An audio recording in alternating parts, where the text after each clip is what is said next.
Para sa mga balitang ngayong araw ng Martes, mahigit 60,000 pesos na halaga ng shabu na kumpiska, 2 drug personalities arestado. The Trinidad Municipal Police Station nagsagawa ng 2-day basic skill and enhancement training para sa mga barangay peacekeeping action team. At para sa balitang good deeds, isang grade 12 student nakapagtapos sa tulong ng 2nd Abra Provincial Mobile Force Company.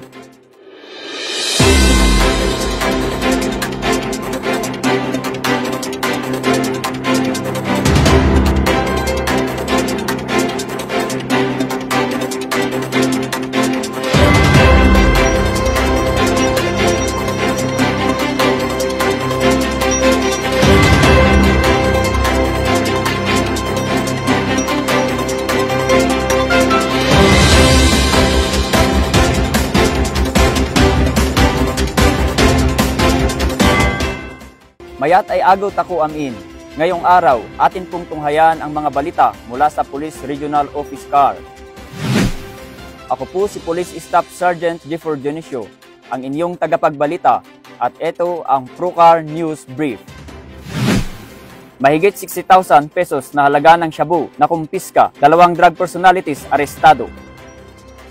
Sa Mountain Province, ang Bontoc Municipal Police Station ay rumisponde sa isang tawag ng trespassing na nagresulta sa pagkahuli ng isang street-level individual na nakumpiskahan ng 2 sachet ng shabu na may bigat na 0.41 grams at may standard drug price na 2,788 pesos.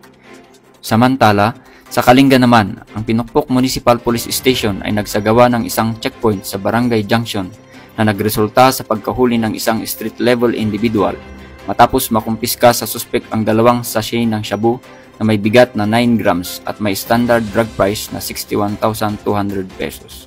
Lahat ng mga ebidensya at suspek ay dinala sa kustodiya ng kaukulang unit na nakaaresto sa kanila para sa wastong dokumentasyon at disposisyon. Habang ang 2 suspek naman ay naharap sa paglabag sa RA 9165 o ang Comprehensive Dangerous Drug Act of 2002.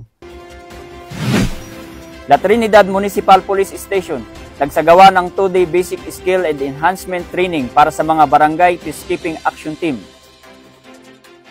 Kahapon lamang, 3 ng Hunyo taong kasalukuyan, ay pinangunahan ng La Trinidad Municipal Police Station sa pamumuno ng Chief of Police na si Police Lieutenant Colonel Benson B. MacLean ang pagsisimula ng 2-day basic skill and enhancement training para sa mga miyembro ng La Trinidad Barangay Peacekeeping Action Team. Sa nasabing aktibidad, ay sumailalim ang mga bipat sa mga lectures at training tulad ng arrest techniques, handcuffing, and basic self-defense. Ang mga kasanayang ito ay mahalaga para matiyak na ang ating mga peacekeepers ay mabisa at ligtas na magampanan ang kanilang mga tungkulin. Dagdag pa rito, ang pagsasanay na ito ay hindi lamang nagpapahusay sa mga kakayahan ng mga individual na bipats, ngunit nagpapalakas din sa pangkalahatang seguridad at pagkakaisa ng komunidad.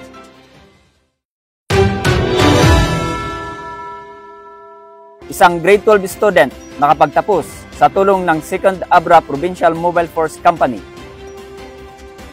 Isang grade 12 student na scholar ng 2nd Abra Provincial Mobile Force Company sa pamumuno ng Force Commander na si Police Lieutenant Colonel Dixon K. Banyes ang matagumpay na nakapagtapos ng senior high school noong 31 ng Mayo taong kasalukuyan. Ang nasabing scholar ay si Daniel Pira, 19 na taong gulang at isa sa 9 na anak ng mag-asawang magsasaka na tubong Barangay Tangadan, San Quintin, Abra. Noong taong 2012, si Daniel ay naging scholar ng 2nd Abra PMFC na nakatalaga sa Tangadan Patrol Base sa San Quintin, Abra, na kung saan siya ay nag-umpisang pumasok sa 2nd baitang. Sa loob ng 12 taong pananatili sa kampo, ang buong kumpanya ng 2nd Abra PMFC ay voluntaryong nag-aambagan upang matustusan ang pag-aaral at pangangailangan ni Daniel sa paaralan, pati na rin ang mga pangunahing pangangailangan ng kanyang pamilya. Bukod pa dito, nabigyan din ang kanyang pamilya ng pangkabuhayang package para sa kanilang tindahan na nagsimula noong maging scholar si Daniel. At ngayon, buong kagalakan na sinamahan ng mga kapulisan ng 2nd Abra PMFC si Daniel sa kanyang pagmamarcha sa entablado at sa kanyang pagtanggap ng diploma bilang pagtatapos sa senior high school sa Lungog Narvacan National High School sa Narvacan, Ilocos Sur.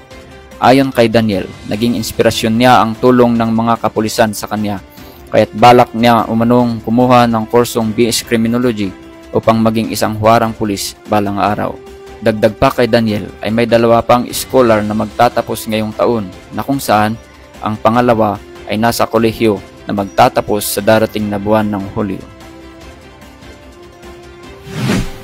At yan po ang mga balita na hatid sa inyo ng Regional Public Information Office ng Police Regional Office CAR.